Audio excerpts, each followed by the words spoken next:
दोस्तों, क्या हुआ जब पार्क में अनजान आदमी ने जॉगिंग करती महिला का पीछा किया और बार बार उसकी ओर गंदी टिप्पणी करता रहा और फिर अपने 4 दोस्तों से मिलकर लड़की के साथ किया गंदा काम।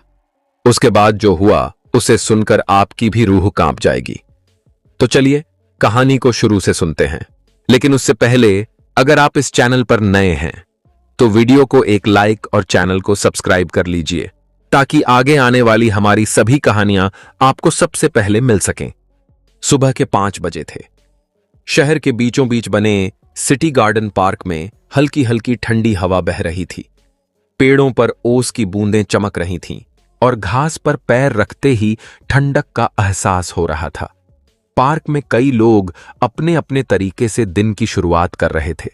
कोई योग कर रहा था, कोई टहल रहा था और कुछ लोग दौड़ लगा रहे थे। इन्हीं में से एक थी रिया मेहता, उम्र सिर्फ 26 साल, एक सॉफ्टवेयर इंजीनियर जिसने हाल ही में हेल्थ और फिटनेस के लिए हर सुबह जॉगिंग करना शुरू किया था। रिया पतली दुबली, लंबे कद की लड़की थी। उसके चेहरे पर आत्मविश्वास साफ छलकता था। उसके कानों में ईयरफोन थे जिसमें धीमी आवाज में गाने बज रहे थे। उसने हल्के गुलाबी रंग की स्पोर्ट्स टी शर्ट और काले ट्रैक पैंट पहन रखे थे। वो पार्क के चारों चक्कर लगाने की आदत बना चुकी थी। उस सुबह भी जब सूरज की पहली किरणें हल्की हल्की धरती को छूने लगी थीं, रिया पार्क के अंदर गहरी सांस लेते हुए दौड़ रही थी। लेकिन उसे ये नहीं पता था कि उस दिन उसकी जिंदगी एक खौफनाक मोड़ लेने वाली थी। उसी पार्क की एक बेंच पर 4 लड़के बैठे थे। उनमें से एक था राहुल यादव, उम्र 28 साल। राहुल बेरोजगार था लेकिन खुद को गली का शेर समझता था। उसकी आंखों में हमेशा हवस की चमक रहती थी और चेहरे पर अकड़। उसके साथ 3 और दोस्त थे, सोनू, पप्पू और विक्की। चारों ही शराब और गलत कामों में डूबे रहते थे। पार्क में रोज ही किसी न किसी को घूरते रहते। लेकिन आज राहुल की नजर रिया पर टिक गई थी। रिया जब पहली बार उनकी नजरों के सामने से गुजरी तो राहुल ने होंठों को दबाकर सीटी बजाई। क्या माल है यार, राहुल ने धीमी आवाज में कहा, लेकिन इतनी धीमी भी नहीं कि उसके दोस्त सुन न पाएं। सोनू हंस पड़ा, भाई आज तो तेरा दिन बन जाएगा। रिया ने ईयरफोन लगाए हुए थे पर फिर भी उसे महसूस हुआ कि कोई उसकी ओर देख रहा है। उसने नजर घुमाकर उन चारों को देखा और फिर बिना ध्यान दिए अपनी दौड़ जारी रखी। लेकिन राहुल का इरादा अब सिर्फ देखने तक सीमित नहीं था। उसकी आंखों में एक बीमार जुनून सवार हो चुका था। दूसरे चक्कर में जब रिया फिर से उसी जगह से गुजरी, राहुल उठकर उसके करीब आ गया और रास्ता थोड़ा रोकते हुए बोला, अरे मैडम, इतनी जल्दी जल्दी क्यों भाग रही हो? हमारे लिए भी थोड़ा मुस्कुरा दो। रिया चौंक गई। उसने ईयरफोन उतारे और गुस्से में बोली, प्लीज रास्ता छोड़ो। राहुल हंसते हुए बोला, अरे नाराज क्यों होती हो? ऐसे तो तुम्हारी सुंदरता और बढ़ जाती है। रिया का चेहरा सख्त हो गया। उसने तेजी से कदम बढ़ाए और आगे निकल गई। लेकिन पीछे से तीनों दोस्त भी हंसते हुए फप्तियां कसने लगे। अरे भाई, जॉगिंग नहीं कर रही, हमारा दिल चुरा रही है। आज तो लग रहा है मजा आएगा। रिया का मन अब डरने लगा था, लेकिन उसने खुद को संयमित रखा और दौड़ते दौड़ते जल्दी से पार्क का एक चक्कर पूरा किया। उसने सोचा कि अब घर लौट जाना चाहिए, मगर ये चारों अब उसकी छाया बन चुके थे। जैसे ही वो पार्क से बाहर निकली, राहुल और उसके तीनों साथी भी उसके पीछे पीछे चल पड़े। राहुल ने सिगरेट सुलगाई और धुएं का छल्ला उड़ाते हुए बोला, आज इसे हाथ से जाने नहीं देना। रिया ने महसूस किया कि कोई उसका पीछा कर रहा है। उसने पीछे पलटकर देखा, वही चारों थे। उसकी धड़कनें तेज हो गईं। वो तेज तेज कदमों से चलने लगी, लेकिन वो चारों भी उसी रफ्तार से उसके पीछे थे। गली सुनसान थी। सुबह सुबह सिर्फ कुछ अखबार वाले और दूध वाले ही दिखाई दे रहे थे। रिया ने मोबाइल निकालकर अपने भाई को कॉल करने की कोशिश की, लेकिन कॉल कनेक्ट होने से पहले ही राहुल ने तेजी से कदम बढ़ाए और फोन उसके हाथ से छीन लिया। रिया चीखी, कोई मदद करो, कोई है क्या? लेकिन इतनी सुबह गली में कोई ठहरकर उसकी मदद करने नहीं आया। लोग दूर से ही देखते रहे और अपने अपने रास्ते बढ़ गए। यही तो समाज की सबसे बड़ी त्रासदी थी। राहुल ने उसके बाल पकड़कर खींचा और बोला, इतनी जल्दी क्या है, जरा हमसे भी बातें कर लो। रिया ने पूरी ताकत से उसका हाथ झटका और भागने की कोशिश की, लेकिन पीछे से सोनू और विक्की ने उसे घेर लिया। चारों ने मिलकर उसे दबोच लिया और पास ही खड़ी एक वैन में ठूंस दिया। जो पहले से ही तैयार खड़ी थी। रिया की आंखों में अब सिर्फ खौफ था। वो चिल्ला रही थी, रो रही थी, लेकिन राहुल की हवस अब अपने चरम पर थी। उसने गाड़ी का दरवाजा बंद किया और बोला, आज मजा आएगा और कोई हमें रोक नहीं सकता। वैन तेज रफ्तार से सुनसान सड़क पर दौड़ने लगी। रिया की चीखें गूंजती रहीं, लेकिन बाहर किसी ने कुछ नहीं सुना। उसकी जिंदगी अब 4 दरिंदों के बीच कैद हो चुकी थी। वैन सुनसान सड़क पर तेजी से भाग रही थी। खिड़कियों पर काले शीशे चढ़े थे ताकि कोई बाहर से झांक कर अंदर न देख सके। अंदर रिया की हालत बदहवास थी। उसकी आंखें आंसुओं से भीगी हुई थीं, चेहरा लाल पड़ चुका था और बाल बिखरे हुए थे। उसने पूरी ताकत से दरवाजा खोलने की कोशिश की, लेकिन राहुल ने उसे कसकर पकड़ लिया। शांत हो जा वरना अच्छा नहीं होगा, राहुल गुर्राया। रिया ने गुस्से और डर के मिश्रण में कहा, तुम लोग मुझे छोड़ दो वरना पुलिस से नहीं बचोगे। राहुल ठहाका मारकर हंसा, पुलिस? यहां पुलिस भी हमें ही सलाम ठोकती है। तू बस चुपचाप बैठ जा, वरना अभी तुझे ऐसा सबक सिखाएंगे कि तेरी चीख भी बाहर नहीं जाएगी। सोनू ने आगे बढ़कर रिया का चेहरा पकड़ने की कोशिश की, लेकिन रिया ने उसे जोर से धक्का दे दिया। वो बेकाबू होकर चिल्लाई, बचाओ, कोई है क्या बाहर? विक्की ने तुरंत उसकी गर्दन दबोच ली और गरजते हुए बोला, ज्यादा नाटक मत कर, अभी हाथ पैर बांध दूंगा। रिया की सांसें फूलने लगीं। उसकी आंखों में सिर्फ डर और बेबसी थी। उसने मन ही मन भगवान से प्रार्थना की, हे भगवान, मुझे बचा लो, मुझे इन जानवरों के हाथ से छुड़ा लो। लेकिन बाहर की दुनिया से ये वैन अब बिल्कुल कट चुकी थी। करीब 15 मिनट बाद वैन शहर की सीमा पार करके एक सुनसान इलाके में पहुंची। वहां एक जर्जर सी कोठरी थी जो कई सालों से खाली पड़ी थी। जगह वीरान थी, चारों तरफ सूखे पेड़ और टूटी दीवारें। यही इन दरिंदों का अड्डा था। वैन रुकी। राहुल ने दरवाजा खोला और रिया को खींचकर बाहर घसीट लिया। वो पूरी ताकत से छूटने की कोशिश कर रही थी, लेकिन चारों मिलकर उसे अंदर ले गए और कमरे में पटक दिया। रिया का गला रूंधा हुआ था। उसने कांपती आवाज में कहा, कृपया मुझे छोड़ दो, मैं किसी से कुछ नहीं कहूंगी, बस मुझे जाने दो। लेकिन राहुल की आंखों में हवस की आग भड़क चुकी थी। उसने दरवाजा अंदर से बंद किया और बोला, अब तू हमारी है। सोनू, पप्पू और विक्की तीनों ने विकृत हंसी हंसी। कमरे में सिर्फ रिया की चीखें गूंज रही थीं। उसने बार बार कोशिश की, दरवाजे पर हाथ मारा, लेकिन किसी ने नहीं सुना। कुछ ही देर में उस कोठरी के अंदर का माहौल खौफनाक हो गया। राहुल ने सबसे पहले रिया पर हाथ डाला। उसने उसके कपड़े नोचने की कोशिश की। रिया ने पूरी ताकत से उसके चेहरे पर नाखून गड़ा दिए। राहुल तिलमिला उठा।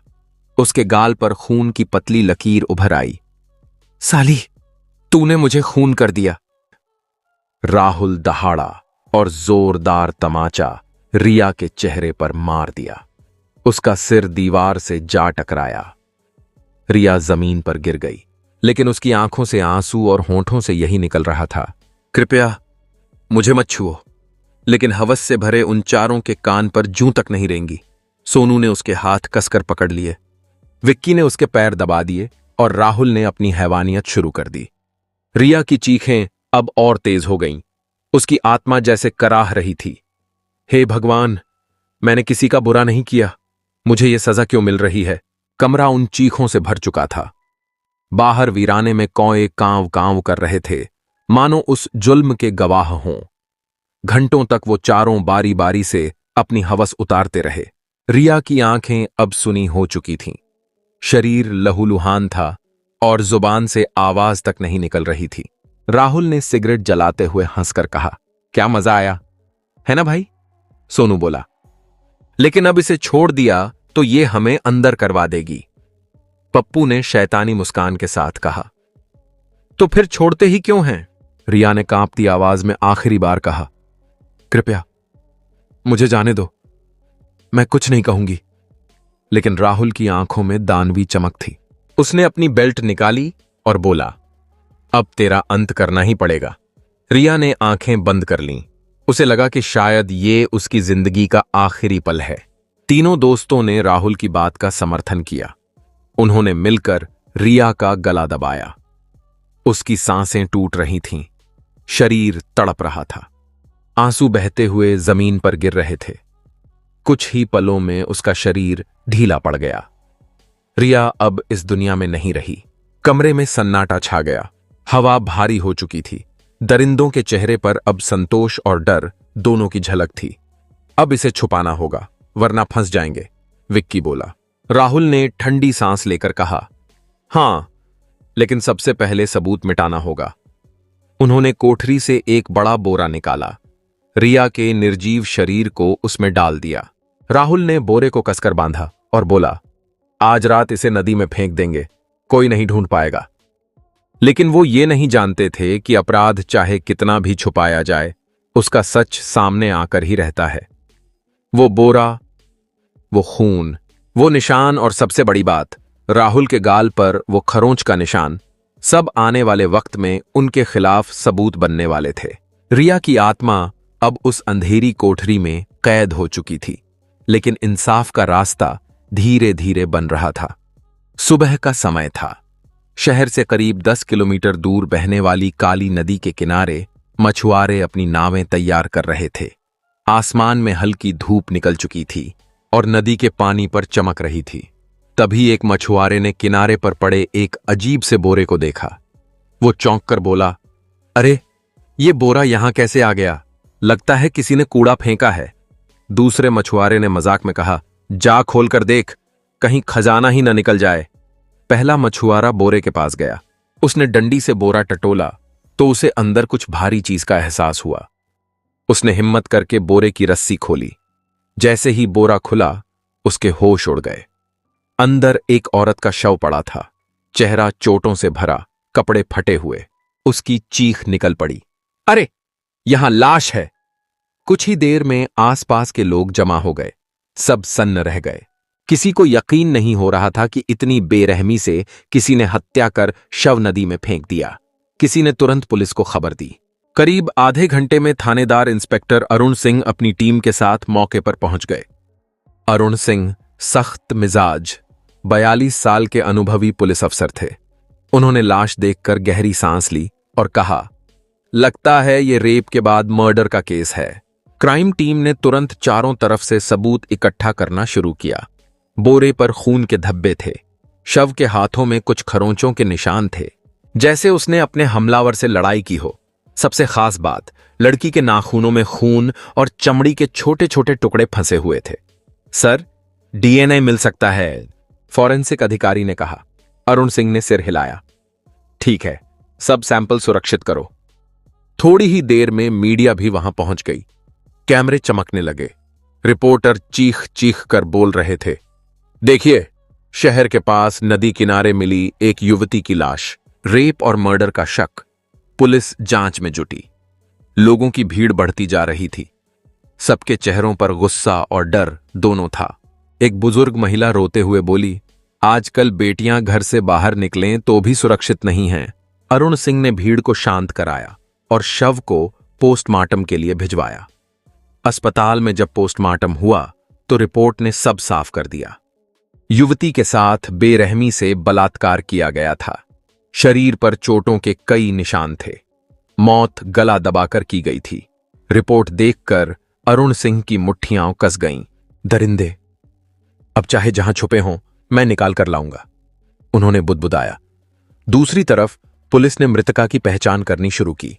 बोरे में एक पुराना कपड़ा मिला, जिसकी जेब में एक छोटा सा की चेन था, जिस पर लिखा था रिया।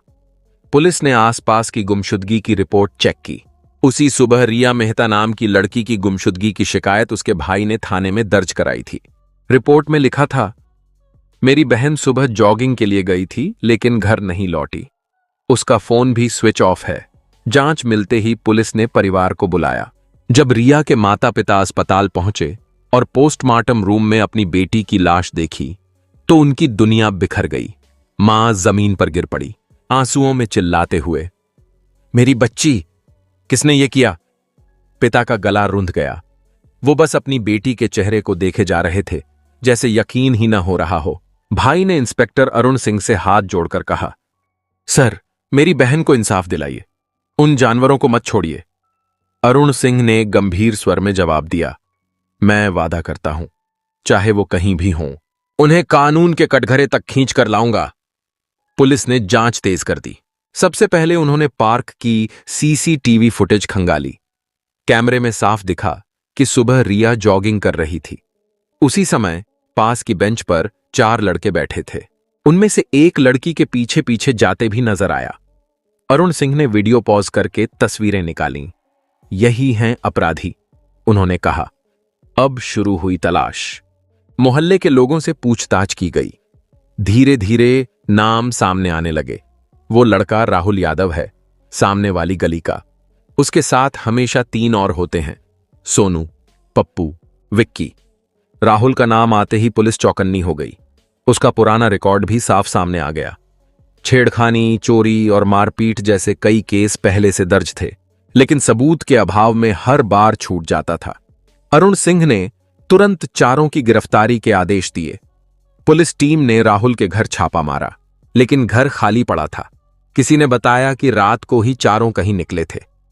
अरुण सिंह ने आदेश दिया, पूरे शहर में अलर्ट जारी करो, बॉर्डर चेकपोस्ट्स पर इनके फोटो भेजो, ये अब भागने की कोशिश करेंगे। उधर मीडिया इस केस को बढ़ा चढ़ाकर दिखा रही थी। हर चैनल पर यही हेडलाइन थी, जॉगिंग पर गई लड़की का गैंगरेप और मर्डर, दरिंदे अब तक फरार। पुलिस पर सवाल। शहर में गुस्से की लहर थी।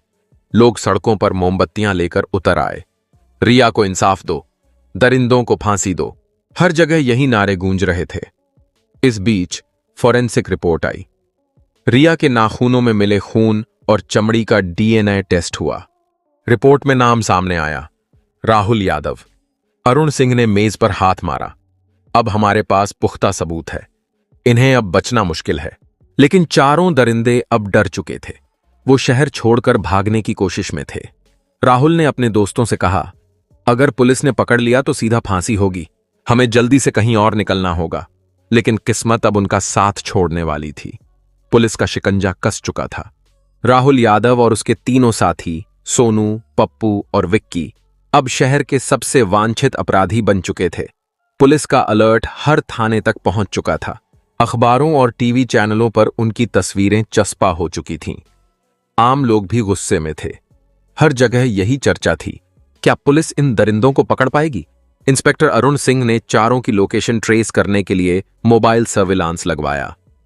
राहुल का फोन पहले ही बंद था, लेकिन सोनू ने लापरवाही में अपने नंबर से एक दोस्त को कॉल कर दिया। उसी कॉल से पुलिस ने उनकी लोकेशन ट्रैक कर ली। शहर से लगभग 60 किलोमीटर दूर एक छोटे कस्बे में अरुण सिंह ने तुरंत एक टीम बनाई। 10 पुलिसकर्मी, 2 गाड़ियां और हथियारों के साथ पूरी तैयारी। आज रात ही इन्हें दबोचना है, अरुण ने आदेश दिया। रात के करीब 2 बजे पुलिस ने कस्बे के बाहरी इलाके में छापा मारा। वो चारों एक जर्जर मकान में छिपे थे। अचानक पुलिस ने दरवाजा तोड़ दिया। हाथ ऊपर करो, पुलिस! अरुण सिंह दहाड़े। राहुल और उसके साथी घबरा गए। सोनू ने खिड़की से भागने की कोशिश की, लेकिन पुलिस ने पकड़ लिया। पप्पू और विक्की को भी काबू कर लिया गया। राहुल ने बंदूक छीनने की कोशिश की, मगर पुलिस ने उस पर जोरदार लाठी बरसाई और जमीन पर गिरा दिया। कुछ ही देर में चारों हथकड़ियों में जकड़े पुलिस की गाड़ी में डाल दिए गए। थाने में जैसे ही खबर पहुंची कि चारों आरोपी पकड़ लिए गए हैं, भीड़ जमा हो गई। लोग नारे लगाने लगे, फांसी दो, फांसी दो, रिया को इंसाफ दो। पुलिस ने किसी तरह हालात संभाले और भीड़ को शांत किया। अरुण सिंह ने कहा, कानून अपना काम करेगा, इन दरिंदों को सजा मिलेगी। चारों को थाने के पूछताछ कक्ष में ले जाया गया। उनके चेहरे पर थकान और डर साफ झलक रहा था। अरुण सिंह ने सबसे पहले राहुल से सवाल किया, रिया को आखिरी बार पार्क में देखा गया। सीसीटीवी में तुम और तुम्हारे दोस्त उसके पीछे जाते दिखे। सच बोलो, क्या किया तुमने? राहुल चुप रहा। उसके चेहरे पर अकड़ तो थी, लेकिन आंखों में डर भी झलक रहा था। अरुण सिंह ने मेज पर मुक्का मारा। सच बोलो, वरना सबूत तुम्हारे खिलाफ हैं। डीएनए रिपोर्ट हमारे पास है। रिया के नाखूनों में तुम्हारा खून और चमड़ी मिली है। यह सुनकर राहुल का रंग उड़ गया। वो समझ गया कि अब बचना मुश्किल है। धीरे धीरे पूछताछ में सच बाहर आने लगा। हां, हम पार्क में बैठे थे। मैंने उसे देखा और पीछा किया। फिर सबने मिलकर वैन में उठाया और उस पुरानी कोठरी में ले गए। अरुण सिंह ने गुस्से में कहा। और फिर? राहुल की आवाज कांप रही थी। फिर हमने सब मिलकर उसके साथ गलत किया। वो बहुत चीखी चिल्लाई, लेकिन हमने किसी की नहीं सुनी। सोनू, पप्पू और विक्की भी धीरे धीरे टूट गए। सोनू बोला, हम डर गए थे कि वो पुलिस में शिकायत कर देगी, इसलिए राहुल ने कहा कि इसे मार देते हैं। विक्की रोते हुए बोला, हमने उसका गला दबा दिया, फिर बोरे में डालकर नदी में फेंक दिया। कमरे में सन्नाटा छा गया। अरुण सिंह की आंखों में गुस्से की आग जल रही थी। उन्होंने चारों को घूरते हुए कहा, तुमने इंसान नहीं, एक फरिश्ते को मार डाला। अब कानून तुम्हें सजा देगा। पुलिस ने चारों के कबूलनामे को वीडियो रिकॉर्डिंग में दर्ज किया। लिखित बयान पर उनके हस्ताक्षर करवाए गए।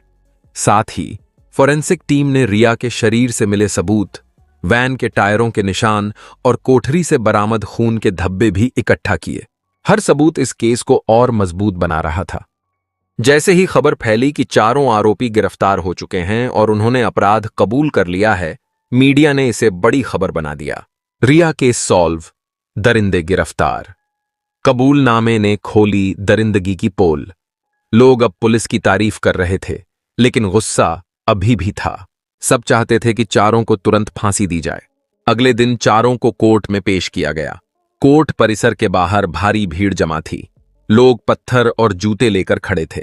पुलिस ने सुरक्षा घेरा बनाकर किसी तरह आरोपियों को कोर्ट तक पहुंचाया। जज के सामने चारों को लाया गया। उनके चेहरे पर शर्म और डर दोनों साफ थे।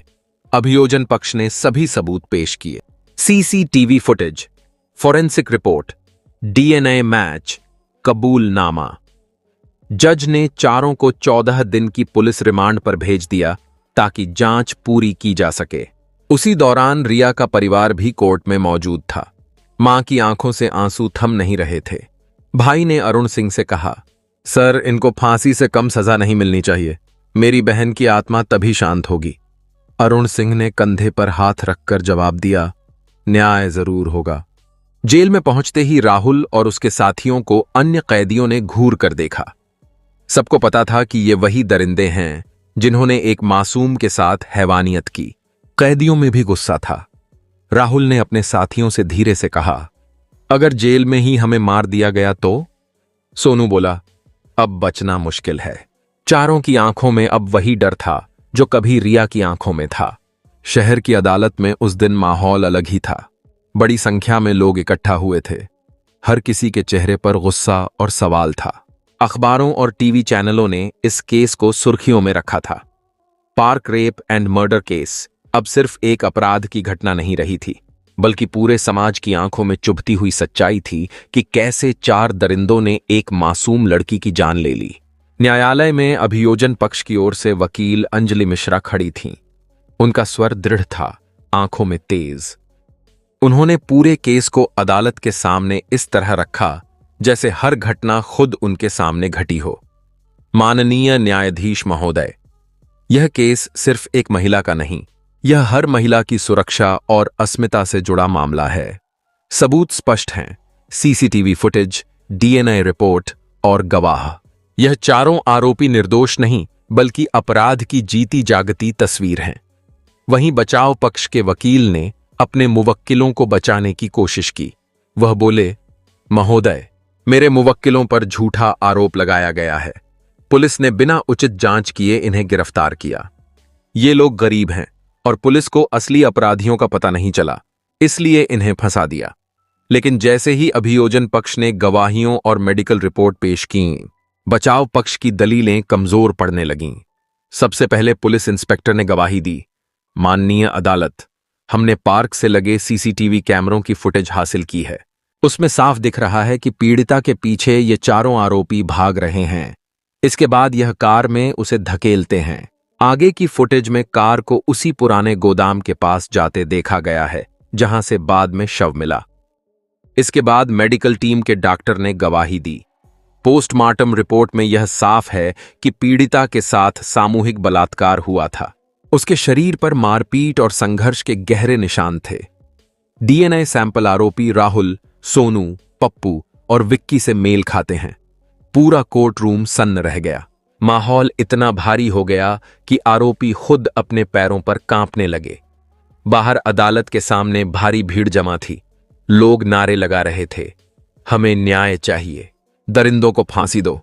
मीडिया लगातार रिपोर्टिंग कर रहा था। हर चैनल पर यही खबर थी। पीड़िता के माता पिता अदालत के अंदर बैठे थे। उनकी आंखों से आंसू रुकने का नाम नहीं ले रहे थे, लेकिन वे उम्मीद लगाए बैठे थे कि न्याय होगा। आरोपी राहुल, जो इस पूरे कृत्य का सरगना था, अब अदालत में गिड़गिड़ा रहा था, साहब, मुझसे गलती हो गई, मैं गरीब हूं, दया कर दीजिए। लेकिन जज ने उसकी आंखों में झांका और बोले, गरीबी कभी अपराध की वजह नहीं बन सकती। तुमने जिस लड़की की जान ली, क्या उसकी जिंदगी तुमसे कम कीमती थी? तुम्हारे अपराध ने समाज की आत्मा को घायल किया है। बाकी तीनों आरोपी, सोनू, पप्पू और विक्की, भी अपने किए पर पछतावा दिखाने की कोशिश कर रहे थे, लेकिन अदालत ने उनके अपराध को इतना बड़ा माना कि कोई दया की गुंजाइश नहीं रही। आखिरकार वह क्षण आया जिसका सबको इंतजार था। अदालत में सन्नाटा छा गया। न्यायाधीश ने गंभीर स्वर में फैसला सुनाया। अदालत के समक्ष प्रस्तुत सबूत, गवाह और मेडिकल रिपोर्ट स्पष्ट रूप से साबित करते हैं कि आरोपी राहुल, सोनू, पप्पू और विक्की ने मिलकर पीड़िता का अपहरण किया, उसके साथ सामूहिक बलात्कार किया और उसकी हत्या कर दी। यह अपराध जघन्यतम है और इसके लिए अधिकतम सजा दी जानी चाहिए। अतः इस अदालत का निर्णय है कि चारों आरोपियों को भारतीय दंड संहिता की धारा 302, 376 डी और 364 ए के अंतर्गत मृत्युदंड की सजा सुनाई जाती है। यह सुनते ही अदालत के बाहर खुशियों के नारे गूंज उठे। लोग एक दूसरे को गले लगाने लगे। पीड़िता के माता पिता की आंखों में आंसू थे, लेकिन इस बार उन आंसुओं में संतोष था। कुछ महीनों बाद चारों आरोपियों को फांसी दे दी गई। अखबारों की सुर्खियां बनी, पार्क कांड के दरिंदों को फांसी, देश ने देखा न्याय। समाज ने राहत की सांस ली, लेकिन हर किसी के मन में यह सवाल भी रह गया कि ऐसी घटनाएं बार बार क्यों होती हैं और कब तक होती रहेंगी। पीड़िता के नाम पर उस पार्क में एक स्मारक बनाया गया। वहां एक पत्थर पर लिखा गया, यह स्मारक उन सभी महिलाओं के सम्मान में है जिनकी आवाज दबा दी गई, लेकिन जिनकी याद हमें हमेशा यह याद दिलाएगी कि न्याय और सुरक्षा हर महिला का अधिकार है। लोग वहां आकर मोमबत्तियां जलाने लगे। उसका नाम अब सिर्फ अखबार की हेडलाइन नहीं था, बल्कि समाज के दिलों में छप गया था। इस कहानी का अंत अपराधियों की मौत के साथ हुआ, लेकिन समाज के लिए यह एक चेतावनी छोड़ गया। अगर हम चुप रहेंगे तो ऐसे दरिंदे बार बार जन्म लेते रहेंगे, और अगर हम खड़े होंगे, आवाज उठाएंगे, तो न्याय होगा और बदलाव भी आएगा।